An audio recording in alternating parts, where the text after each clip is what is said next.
أعوذ بالله من شرور أنفسنا ومن سيئات أعمالنا من يهده الله فلا مضل له ومن يضلل فلا هادي له وأشهد أن لا إله إلا الله وحده لا شريك له وأشهد أن محمدا عبده ورسوله.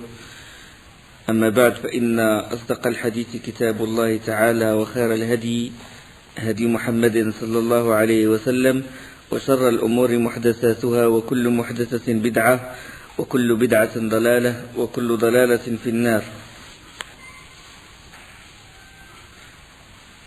On a parlé la dernière fois des messages qui ont été adressés au roi. On a parlé de l'histoire de Héracl et que le prophète sallam après il a dit que Héracl a gardé mon message, Allah va garder son royaume. Et Kisra il a déchiré mon message, Allah va disloquer son royaume. De même, le Négus, il a déchiré mon message, Allah va disloquer son royaume. Le Négus, c'est pas le premier Négus, c'est pas Ashana, rahimahullah, c'est pas celui qui est mort musulman, mais l'autre Négus qui l'a succédé. Donc Allah subhanahu wa ta'ala, il a anéanti le royaume de Kisra et le royaume du Négus. Et celui des Romains, il existe jusqu'à nos jours. Ça veut dire que les Romains, ils ont toujours, les croisés, les chrétiens, ils ont toujours un pouvoir. Alors que celui de Kisra, il a été anéanti, carrément. Les Abyssins n'existent plus. Donc ça concernant, il a envoyé des messages pour propager la da'wah. Et on a parlé de ces messages-là, et on a parlé de Ghazwat Mu'ta. La dernière chose dont on a parlé, c'est Ghazwat Mu'ta, où le prophète sallam il a préparé une armée qui doit aller jusqu'aux frontières de la Syrie et combattre les Rassanides qui ont tué ses émissaires. Et il a dit c'est Zayd ibn Haritha qui va prendre l'étendard. Et si Zayd ibn Haritha est tué, c'est Ja'far ibn Abi Talib qui va le remplacer. Et si Ja'far a été tué, c'est Abdullah ibn Rawaha qui va le remplacer. Bon, les Médinois, ils ont fait leurs adieux aux émirs et le départ a eu lieu le jour du vendredi. Ça veut dire qu'il n'est pas interdit de voyager le vendredi. Il est autorisé de voyager le vendredi. Ce qui est déconseillé, c'est de faire le départ à l'heure de Zohr, c'est-à-dire à l'heure où s'approche la khutbah de Jumu'ah. C'est à ce moment-là que c'est déconseillé de voyager. Puis Abdullah ibn Rawaha radiyallahu anhu, il s'est dit voilà, je vais rester à Médine, je vais faire la Jumu'ah avec le prophète sallallahu alayhi wa sallam et je vais rejoindre le contingent. Je vais rejoindre mes frères. Bon, eux, ils vont faire le départ le matin. Moi, je vais attendre jusqu'à faire la Jumu'ah avec le prophète sallallahu alayhi wa sallam. Et puisque mon cheval est rapide, je vais les atteindre vite. Et quand le prophète sallallahu alayhi wa sallam, il le vit, il a dit qu'est-ce qui t'a empêché de partir pourquoi tu n'es pas parti avec tes frères? Il a dit au envoyé d'Allah, je voulais faire la Jumu'ah avec toi. Parce qu'il a dit peut-être que c'est la dernière fois qu'il va voir le prophète sallallahu alayhi wa sallam, donc il vaut mieux qu'il reste avec lui, faire la Jumu'ah et partir. Et le prophète sallallahu alayhi wa sallam, il a dit tu ne pourras jamais les rattraper, même au prix des trésors de la terre entière. Ça veut dire que tu as raté ce départ-là du matin, al-Ghadwa, dans le djihad. Ça veut dire que lui, même s'il dépense tout ce qui est sur terre, ils l'ont déjà devancé. Ça y est, c'est trop tard, ils l'ont déjà devancé. Ça veut dire que le djihad, il est mieux que la Jumu'ah avec le prophète sallallahu alayhi wa sallam. Dans un hadith, le hadith rapporté par le Bukhari et Muslim, la ghadwatun aw rawhatun fi sabilillah khayrun min ad-dunya wa ma fiha. Une marche au service d'Allah au début de la journée ou à sa fin vaut mieux que le monde et tout ce qu'il renferme. Quand le combattant il prépare ses armures, ou il prépare son fusil, ou il prépare son épée, il prépare son cheval le matin et il va avec ses frères pour combattre, rien que le fait de marcher vaut toute la terre entière. vaut mieux que la terre entière. De même, quand il fait le combat et qu'il revient chez lui, Ce retour-là, il vaut mieux que toute la terre entière, que la terre et ce qu'elle renferme. Dans cette expédition a participé Khalid ibn al-Walid. Et quand les Ghassanides furent informés de la progression des troupes musulmanes vers eux, Al-Harith c'est l'un des rois des Ghassanides, il demanda des renforts à Héracl. Vous savez que les Ghassanides, ils sont sous le règne des Romains, le règne de Héracl. Et Héracl, il a fourni un renfort, il a envoyé 100 000 hommes, des troupes, des escadrons, 100 000 hommes, il a envoyé Al-Harith de Ghassan. Donc là, c'est clair, il montre qu'il est kafir, il est mécréant. Bien qu'il a témoigné et tout, mais le fait d'aider son allié contre le prophète sallam, c'est un acte de kufr, c'est un acte de mécréance. Donc au total, l'ennemi, il comptait 200 000 hommes. 200 000 hommes. 200 000 combattants. 100 000 Romains, plus 100 000 Arabes christianisés parmi les tribus de Lakhm, Juzam et d'autres tribus. Bon, Zayd, il a atteint un endroit qui s'appelle Ma'an, et quand il a envoyé ses éclaireurs, et ils ont vu l'armée des Ghassanides et des Romains, et quand il fut informé de ça, du nombre de l'ennemi, il a dit, il vaut mieux qu'on se consulte. Et il s'est réuni avec les chefs de la troupe, de sa troupe. Ils se sont réunis, qu'est-ce qu'on va faire? Est-ce qu'on doit envoyer au prophète sallam pour qu'il nous envoie des renforts, ou est-ce qu'on combat maintenant? Qu'est-ce qu'on fait? Et là, bon, différentes suggestions furent proposées. Et là, Abdullah ibn Rawaha radiyallahu anhu, il s'éleva énergiquement et dit aux gens, par Allah, ce que vous appréhendez est cela même que vous êtes venus, c'est-à-dire vous êtes venus, pourquoi vous êtes venus? Pour avoir la shahada. Donc la chose qui vous fait peur, vous êtes venus exprès pour avoir cette grande récompense. Donc vous êtes venus chercher le martyr. Et ce n'est nullement par le nombre ou par la force que nous combattons, mais uniquement par l'iman, par cette religion. Il a dit, avancez, nous avons devant nous la certitude d'une alternative dont les deux termes sont bons, soit la victoire, soit le martyr. Donc on a les deux choses sont bonnes. Soit on va triompher, soit le shahada fi sabilillah. Et donc ce fut la résolution d'Abdullah ibn Rawaha qui l'emporta, et l'armée poursuivit son chemin. Il a poursuivi son avancée vers le nord jusqu'à arriver à un endroit où il peut voir l'ennemi. Et là, les musulmans ils purent voir pour la première fois 200 000 hommes, bien armés, avec des chevaux bien solides, ils n'ont jamais vu ça auparavant, 200 000 hommes. Et Zayd, c'était le premier, c'était l'émir. Il demanda de s'installer dans un endroit qui s'appelle Mu'ta, une localité qui s'appelle Mu'ta. Ils ont vu l'ennemi et ils ont campé dans un abri, dans un endroit qui s'appelle Mu'ta. Et le matin, de bonne heure, Zayd partagea l'armée. L'aile droite a été commandée par Qutba ibn Qatada, l'aile gauche par Ubad ibn Malik, et il donna l'ordre d'attaquer. 3000 hommes vont attaquer 200 000 hommes. Subhanallah. C'est lui qui a attaqué le premier. L'imam, il fait des miracles quand on a la foi, Et là, le combat, il fut acharné. Les musulmans tuèrent des centaines parmi les Romains. Les Romains n'ont rien compris. Comment un petit nombre, 3000 hommes, et c'est eux qui attaquent les premiers alors qu'ils étaient certains que les 200 000 hommes, en général, la supériorité numérique, ils l'emportent. Ils furent attaqués par les 3000 hommes sous le commandement de Zayd ibn Haritha. Ils ont attaqué puis ils sont retirés. Le lendemain, ils ont fait pareil. Deuxième jour, troisième jour, 5 jours successifs, c'est les musulmans qui les attaquent et ils tuent et ils reviennent. Subhanallah. Et puis le 6e jour, les Romains, les Ghassanides ont décidé que c'est eux qui vont attaquer. Et ils ont attaqué les musulmans. et le combat il a fait rage. Et à cet instant, Allah subhanahu wa ta'ala, il replia pour le prophète sallallahu alayhi wa sallam l'espace qui séparait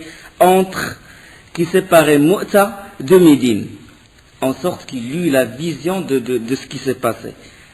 Allah subhanahu wa ta'ala, il a montré tout ça au prophète sallallahu alayhi wa sallam. Satellite spécial, chaîne câblée spéciale. Le prophète sallallahu alayhi wa sallam, il voyait Zayd, subhanallah, il voyait Zayd prenant l'étendard et combattre. Et puis il a appelé les gens. Salat jami'a, prière générale, venez. Et il monta sur le manbar, sur la chair. Et il dit, je vous informe sur votre armée en campagne. Ils ont rencontré l'ennemi. Zayd a pris l'étendard. Le prophète sallam, il regarde et eux, ils ne voient rien, les compagnons. Et le prophète sallam, il décrit ce qui se passe dans cette bataille. Il a dit, Zayd a pris l'étendard. Puis Zayd, il menait en ce moment ses hommes au combat, et le combat s'acharna. Et Zayd reçut une série de blessures mortelles et finalement s'abattit sur le sol. Le prophète sallam a dit, Zayd est mort en martyr. Comme ça, devant, il dit, Zayd est mort en martyr. J'implore pour lui le pardon d'Allah. Implorer qu'Allah lui pardonne et implorer qu'Allah accepte sa shahada. Ensuite, Ja'far a pris l'étendard. Ja'far, il rentra, il prit l'étendard, il rentra dans l'ennemi et combattit en déclamant, en récitant des poèmes. Il dit, Ya habbada al-jannata wa iqtirabuha, tayyibatan wa baridan sharabuha, والروم روم قد دنا عذابها كافرة بعيدة أنسابها علي إذ لاقيتها ضرابها. C'est le paradis si proche, heureux séjour, frais des alterments, ici des Romains, génération au châtiment proche, mécréants et loin leurs alliés, je m'oblige au combat à les pourfendre. Hadith rapporté par Ibn Hisham. Il scandait ces vers-là et il combattait. Et quand il s'est retrouvé au milieu de l'ennemi, ça y est, il ne peut plus sortir. Il reçut beaucoup de blessures et il est serré, il est entouré des Rassanides, des Romains. Et il a reçu beaucoup de blessures. Quand il a su qu'il ne va plus s'en sortir, il est descendu de son cheval et il tua son cheval. Il tua son cheval et ce fut le premier cheval tué dans une bataille. Ce fut le premier cheval traité ainsi dans une bataille, c'est-à-dire que le cavalier il descend, il tue son cheval. Bon, les savants, ils ont autorisé ça. C'est-à-dire que si tu as un bon cheval, si l'émir il a un très bon cheval, il ne veut pas que les koufars, l'ennemi, bénéficient de ce cheval-là, il le tue. On peut extrapoler par exemple sur, c'est pas un tank où il met une grenade dans ce tank, il le bombarde, s'il sait qu'il va être tué pour que l'ennemi ne bénéficie pas de son arme, si vous voulez. Ça rentre dans la jurisprudence concernant le djihad, fiqh al-djihad. Il tuait son cheval, puis il combattit jusqu'à ce qu'il eut la main droite coupée. Et il prit l'étendard, il souleva l'étendard de la main gauche. Et il combattit, puis elle fut de même coupée, la main gauche elle fut coupée.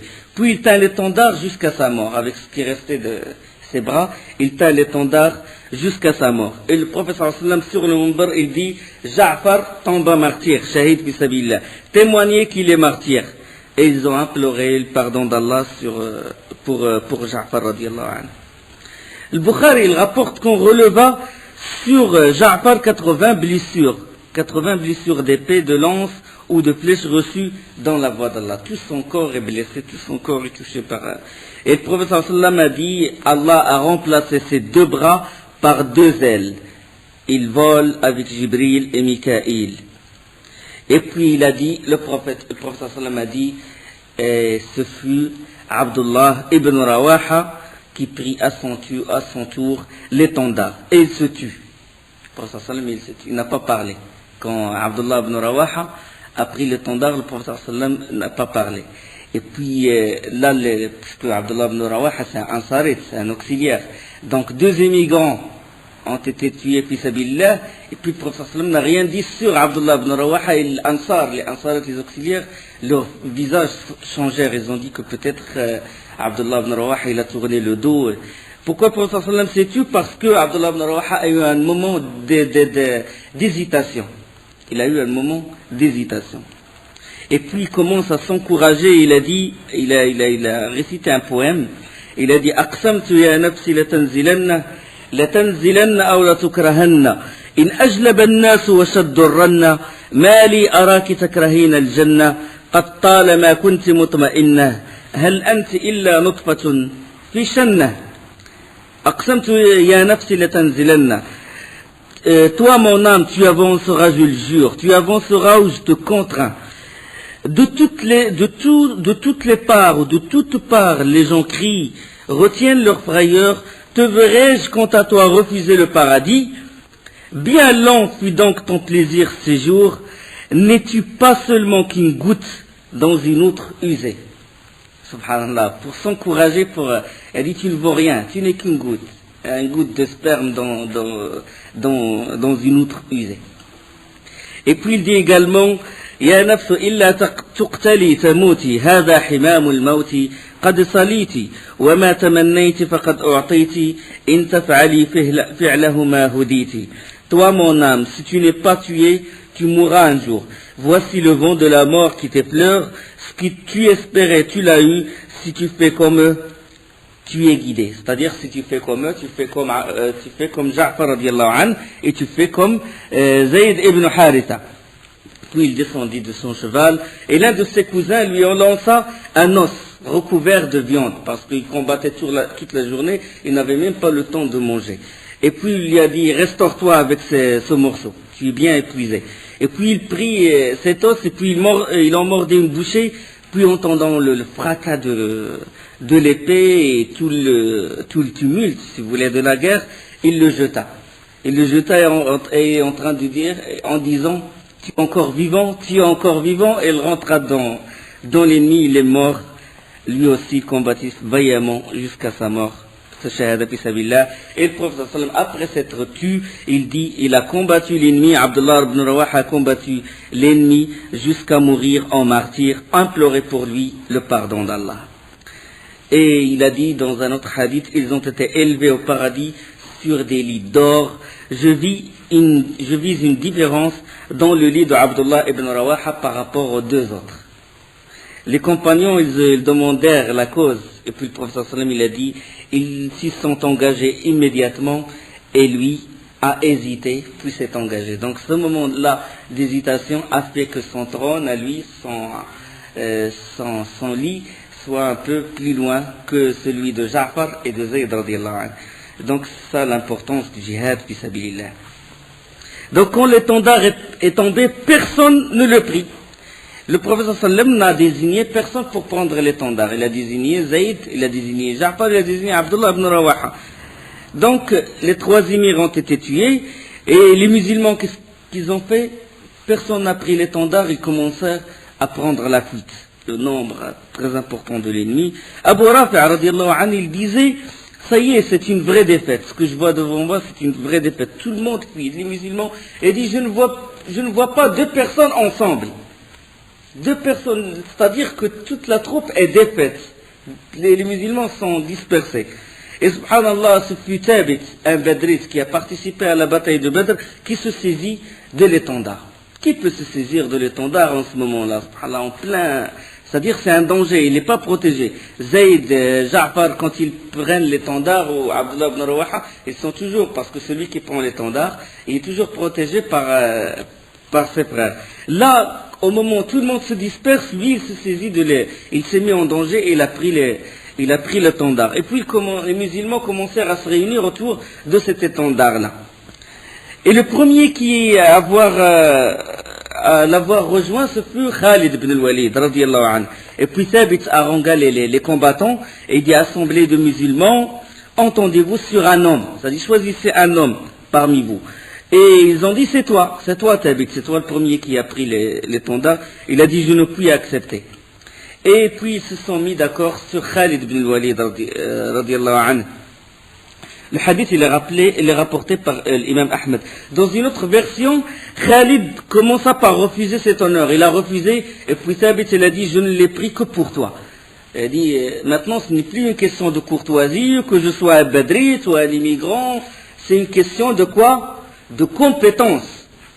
Khalid Ils l'ont connu, il vient de se convertir, même pas 4 mois, et pourtant ils ont dit c'est toi qui vas être l'émir. Pourquoi? C'est une question, c'est pas d'ancienneté dans la religion, c'est une question de compétence. C'est un homme compétent dans la guerre. Donc il faut donner la responsabilité à celui qui la mérite. Khalid leva l'étendard. Et ceux qui ont pris la fuite, ils sont retournés, et puis il regroupa d'une vitesse, d'un grand responsable, d'un grand guerrier, il regroupa les combattants, et il resserra les rangs, il distribua les responsabilités d'une vitesse, et puis il attaqua de nouveau.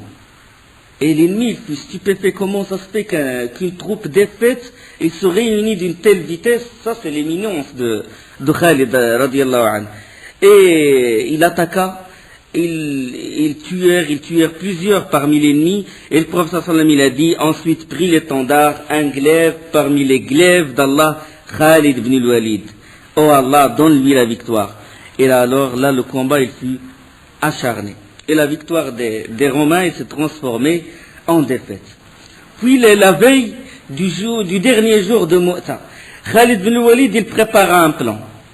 Il prépara avec les autres chefs, il prépara un plan, il a partagé sa troupe, il a dit que les gens qui d'habitude sont toujours devant, je vais les mettre derrière, et ceux qui sont à droite aussi, je vais changer, si vous voulez, la physionomie de la troupe, et je vais mettre de nouveaux étendards, et il fait un tour autour du camp, et il commença à chercher, à toucher la terre jusqu'à trouver une région poussiéreuse, là où il y a de la poussière. Et puis il a marqué ce terrain-là. Ça, c'est toujours le plan qu'il était en train de. Puis le lendemain, l'ennemi, quand les deux troupes furent face à face, l'ennemi il s'est mis à s'étonner quand il voit de nouveaux visages, de nouveaux étendards. Mais ils ont dit ces gens-là, ils ont eu des renforts, de nouveaux visages, de nouveaux étendards. Ils étaient étonnés. Déjà 3000, ils n'ont pas pu les vaincre. Alors maintenant, il y a d'autres combattants supplémentaires et commencèrent à avoir peur. Et puis tout d'un coup, il y a une troupe de cavaliers qui piétina la terre poussiéreuse. Tout un nuage de poussière a jailli comme ça. Ils ont dit un autre renfort. C'était juste un petit nombre de cavaliers, puisque la terre est poussiéreuse et que les chevaux ils piétinent cette terre-là. La poussière, elle a monté et ça fait tout un nuage. Et là, leur cœur est monté dans les gorges. Une deuxième troupe, une troisième troupe passa par un autre terrain poussiéreux. Ça y est, ils ont eu peur et commencèrent à prendre la fuite. Et Khalid les attaqua. Il les tuait. Eux, ils sont que 30 000. Les autres 200 000 en train de prendre la fuite, ils ont eu peur. Et Khalid, il le dit lui-même dans un hadith rapporté par Al-Bukhari, il dit, le jour de Mu'ta, j'ai frappé l'ennemi au point de casser 9 épées. 9, je les ai cassées. Et il n'est resté dans ma main qu'une côte de maille yéménite. Toutes les épées, il les a cassées. Hadith rapporté par Al-Bukhari, 4265. Et nombreux mécréants ont été tués ce jour-là, et blessés, ils commencèrent à fuir, et les musulmans les poursuivirent et les tuèrent. Jusqu'à atteindre même leur roi, c'est-à-dire le frère de Héracl, Théodore. Et durant cette attaque, Khalid demanda d'arrêter. Il a dit non, ne les poursuivez pas. Arrêtez. Les autres, ils fuyèrent, et Khalid, il demanda les musulmans de ne plus les poursuivre. De ne plus les poursuivre. Et l'armée, elle s'arrêta. Puis il demanda aux musulmans de se retirer. Puis l'ennemi, il s'arrêta lui aussi, il a dit comment. Là, c'est une autre tactique. Il va nous mettre dans une embuscade, il se retire. Leur chef Théodore, il a dit arrêtez. Il ne faut pas s'avancer parce qu'ils vont nous mettre c'est un piège. Et Khalid, il se retirait jusqu'à une certaine distance. Il a dit allez, on retourne à Médine. Il a dit on veut un retrait sans dégâts parce qu'ils sont plus nombreux quand même. Et en plus, on n'est pas dans notre terre. On n'est pas sur notre terre. Là, on avance vers les Romains. Ils peuvent avoir des renforts, ils peuvent nous encercler. Donc, et ce fut certains savants, certains spécialistes des maghaz et des djihad, ils ont dit que c'est le premier retrait en histoire où il n'y a pas eu de victimes. C'est-à-dire, en général, quand une armée il se retire, toujours il laisse des séquelles. Toujours elle perd des hommes. Elle perd des hommes. Parce que le retrait, c'est dangereux de se retirer. Mais lui, il a réussi à faire ce retrait-là sans perdre des hommes. Et là, l'information parvint à Médine, mais elle parvint modifiée. Les gens de Médine, ils ont eu la nouvelle que Khalid, il s'est retiré par peur. Il a fui dans le sentier d'Allah, ça veut dire qu'il a tourné le dos. Et Khalid et toute la troupe, ils furent accueillis par les jets de pierre, les femmes, ils leur jetaient de pierre, les enfants. Faratum fi sabilillah, vous avez fui dans la voie d'Allah, vous avez fui dans la voie d'Allah, au point que des compagnons, ils n'ont pas réussi de rentrer chez eux. Un des compagnons raconte, il dit, j'étais blessé, fatigué, j'ai voulu rentrer chez moi, la porte était fermée, ma femme, il n'a pas voulu m'ouvrir la porte, il a dit, tu n'es pas un homme. Tu n'es pas un moujahid. Tu as fui dans le sentier d'Allah, tu ne vaux rien. Il n'a pas laissé rentrer. Il a dit retourne. Et le professeur qui réagit, il réunit les gens, il a dit ce ne sont pas des fouillards. Ce ne sont pas des fouillards, mais plutôt ceux qui se replient pour attaquer de nouveau. Ce sont ceux qui se replient pour attaquer de nouveau. ليسوا الفرار ولكن الكرار. الله سبحانه وتعالى dit يا أيها الذين آمنوا إذا لقيتم الذين كفروا زحفا فلا تولوهم الأدبار ومن يولهم يومئذ دبره فقد باء بغضب من الله يا أيها الذين آمنوا إذا لقيتم الذين كفروا زحفا فلا تولوهم الأدبار ومن يولهم يومئذ دبره إلا متحرفا لقتال أو متحيزا إلى فئة فقد باء بغضب من الله ومأواه جهنم وبئس المصير. Ô vous qui croyez, quand vous rencontrez en ordre de bataille les mécréants, ne leur tournez point le dos. Quiconque ce jour-là leur tourne le dos, à moins que ce soit par tactique de combat ou pour rallier un autre groupe, celui-là encourt la colère d'Allah et son refuge sera l'enfer. Et quelle mauvaise destination. Ça c'est dans Surat Al-Anfal. Le prophète sallam il a dit, moi je suis l'autre groupe de tout croyant. Ana fi'atu kulli mu'min. Ça veut dire, à moins, Allah subhanahu wa ta'ala dit, à moins que ce soit par tactique de combat ou pour rallier un autre groupe. Le prophète sallam il a dit, moi je suis l'autre groupe.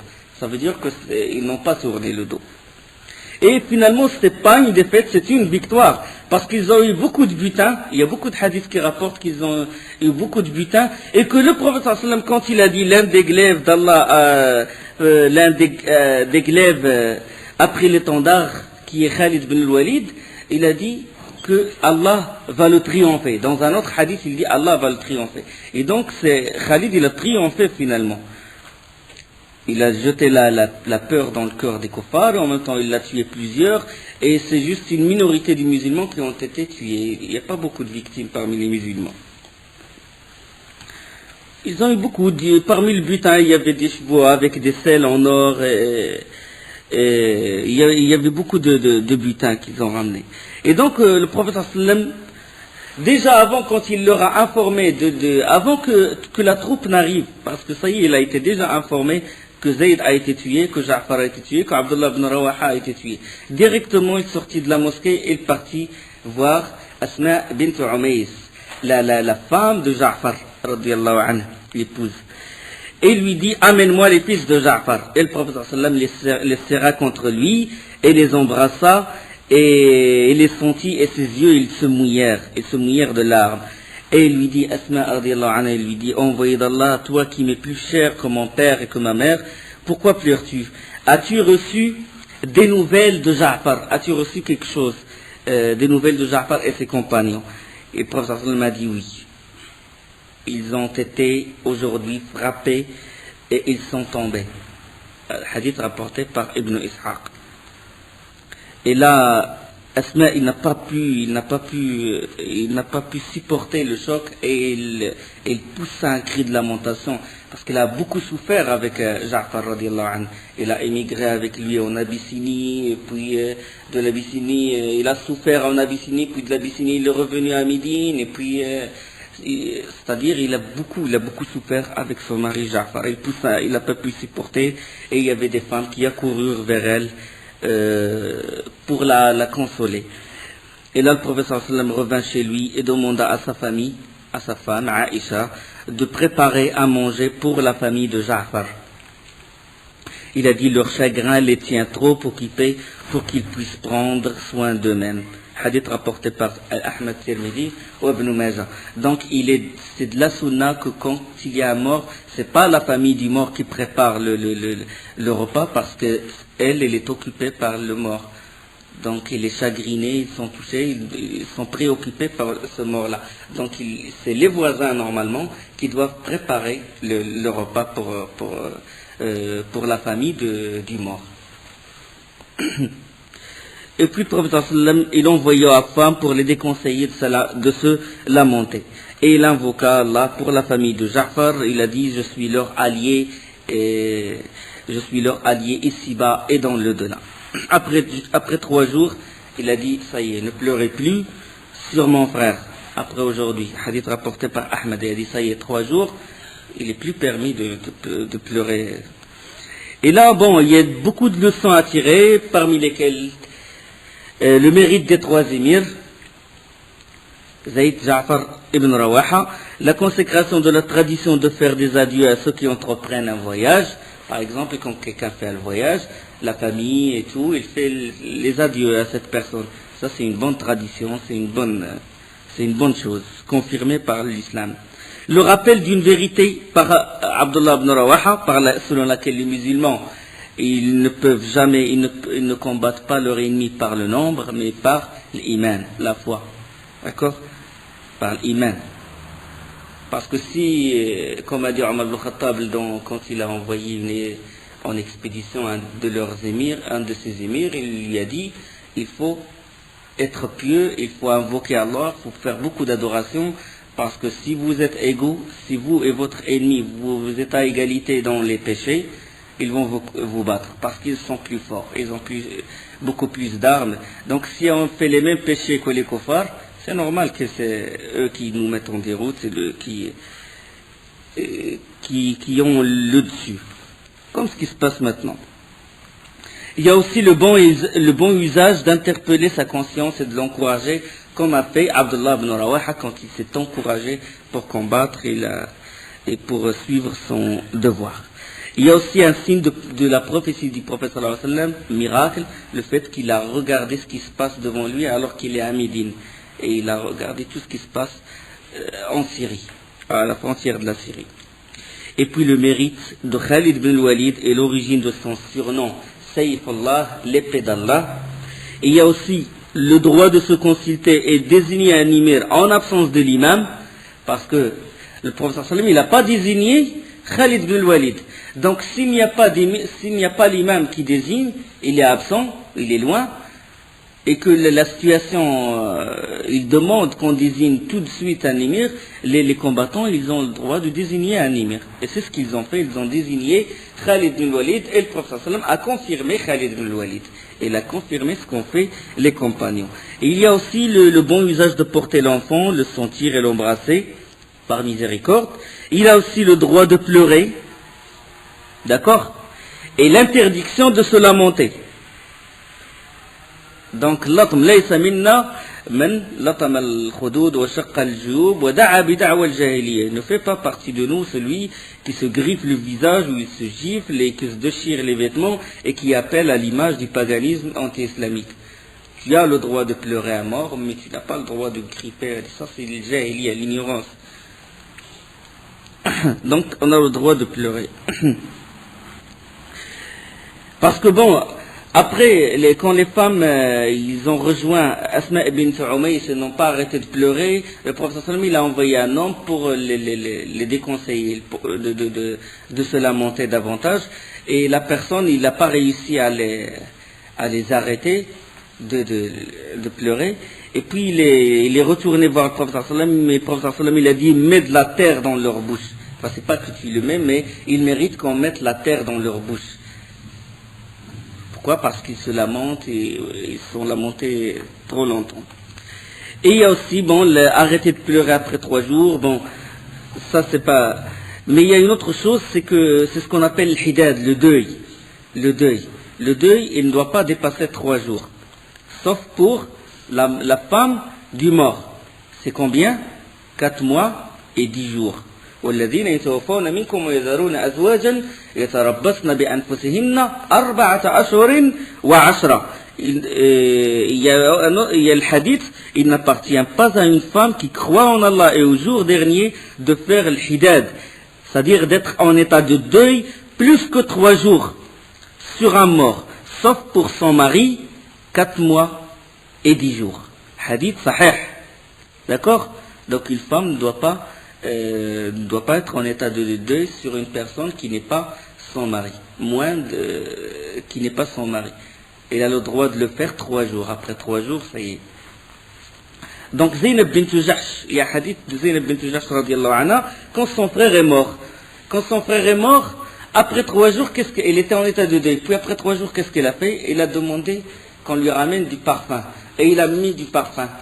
Et il a dit, ce n'est pas par amour au parfum que je désire d'être parfumé, mais parce que j'ai entendu le prophète sallam qu'une femme ne doit pas être en deuil plus que 3 jours sur une personne, sauf sur son mari, 4 mois et 10 jours. D'accord?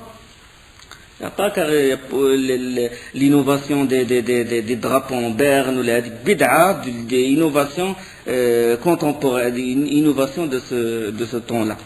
Donc le musulman, il ne fait pas ça. Ni le deuil, ni rien du tout. Ni les 2 minutes de silence, ni hadi. C'est ressembler, imiter les kuffars, les ennemis d'Allah. 40 jours, etc. Ça n'existe pas en islam. Donc, c'est quoi le hidad? Le deuil, c'est que la femme, qu'est-ce qu'elle fait? Ah oui, il y a une chose très importante. C'est que si la femme est enceinte, le deuil, il s'arrête quand elle donne vie à son enfant. Du moment qu'elle accouche, ça y est, elle enlève le vêtement de deuil, même si c'est une période qui est avant 4 mois. Ça veut dire, comme l'exemple d'une femme qui s'appelle Sabi'a al-Aslamiyya, qui, elle, son mari est mort, et quelques jours après, il a accouché. Et le prophète sallam lui a donné le droit d'enlever le vêtement de deuil. D'accord? Et tout ce qui concerne la femme endeuillée. C'est-à-dire que la femme qui fait le hidad, il n'a pas le droit de toucher au parfum, il n'a pas le droit de... Tout ce qui attire la femme à son mari, il ne doit pas le faire. Le khal, le maquillage, il ne doit pas faire ça. Un vêtement qui est attirant, non. D'accord? Des savons parfumés, non. Il a le droit de se laver, il a le droit de se regarder dans un miroir, mais il n'a pas de sortir en cas de nécessité majeure. D'accord? En cas de nécessité majeure. Ça, c'est les règles, quelques règles de l'hidad, du deuil. Donc ça, c'est les leçons qu'on a pu tirer de cette bataille. Juste après, cette bataille s'appelle Ghazwat Mu'ta. Juste après, il a eu lieu Ghazwat Zat al-Salasil. Ghazwat Zat al-Salasil, c'est à Jumada deuxième, le mois de Jumada al-Thaniya, à l'année 8 de l'Hégire. C'est que Quda'a et Bali, c'est des tribus. Quand ils ont constaté que les musulmans se sont retirés lors de la bataille de Mu'ta, ils se massèrent à la frontière syrienne. Et ils ont voulu préparer une armée. Ils ont voulu aller jusqu'à chez les Romains, demander des renforts et combattre le prophète sallallahu alayhi wa sallam. Ils ont dit, bon, les compagnons du prophète sallallahu alayhi wa sallam, ils se sont retirés durant cette bataille, ça veut dire qu'ils sont faibles, ils sont en état de faiblesse. Donc nous, on profite de l'occasion. Et le prophète sallallahu alayhi wa sallam, il a désigné, il convoqua Amr ibn al-As. Il convoqua Amr ibn al-As et directement. Pourquoi? Parce qu'il faut qu'il réagisse vite avant que l'alliance ne s'effectue entre les gens de Quda'a et les Rassanides et les Romains. Donc il a voulu casser cette alliance, si vous voulez. Il a voulu casser cette alliance. C'est-à-dire il a voulu envoyer une armée, comme ça, il punit Quda'a, il punit Bali, comme ça ils ne participeront pas, comme ça ils n'arriveront pas à avoir les renforts des Hassanides, à avoir les renforts, si vous voulez, il veut leur barrer le chemin. Il a voulu leur barrer le chemin. Et il appela Amr ibn al-As. Amr ibn al-As vient de se convertir. Sauf l'éminence, l'intelligence du prophète sallallahu alayhi wa sallam. Il a confirmé Khalid ibn Walid alors qu'il vient de se convertir. Et là, il appelle Amr ibn al-As alors qu'il vient lui aussi de se convertir. Et il l'appela. Il a dit, prépare-toi. Prépare ton cheval, prépare tes armées, tes armes et tout, et viens me voir. Et alors là, quand Amr ibn al-As arriva, il trouva le prophète sallallahu alayhi wa sallam en train de faire ses ablutions. Et le prophète sallallahu alayhi wa sallam lui dit, je vais te mettre au commandement d'une armée. Allah te protégera et tu auras beaucoup de butin. Tu auras beaucoup de butin. Je te donnerai une bonne part. C'est-à-dire, tu vas commander une armée, et Allah va te protéger, tu auras une bonne part de ce butin-là. Et là, Amr ibn al-As, il a dit, je n'ai pas embrassé l'islam pour l'argent. Je me suis soumis par amour à Allah. Je me suis soumis par amour à l'islam. Et pour être en compagnie de l'envoyé d'Allah. Et le prophète sallallahu alayhi wa sallam a dit, Amr, l'argent qui vient d'une acquisition pure mérite d'être dans des mains pures. Ni'ma al-mal al-salih lirrajul al-salih. Quand un homme est pieux, même s'il est riche, il a beaucoup du moment que la personne est pieuse, s'il a beaucoup d'argent, c'est bien, parce qu'il va donner le monde, il va aider, il va construire des mosquées, des écoles, il va financer le jihad, il va faire beaucoup de choses. Donc, ni'ma al-mal al-salih lirrajul al-salih.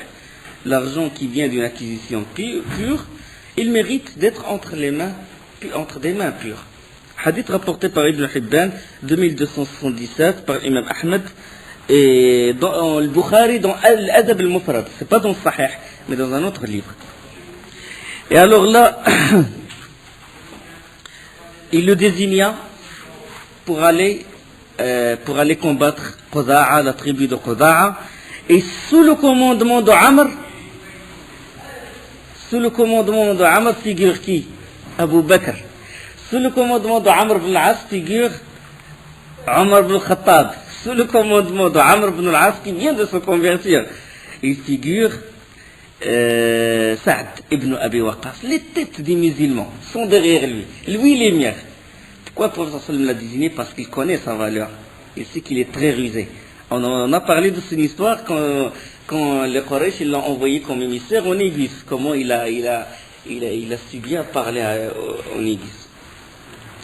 Et alors, Amr, à la faveur de marches nocturnes et de bivouacs dans des lieux retirés, Amr, il sut éviter d'attirer l'attention et atteignir Quda'a.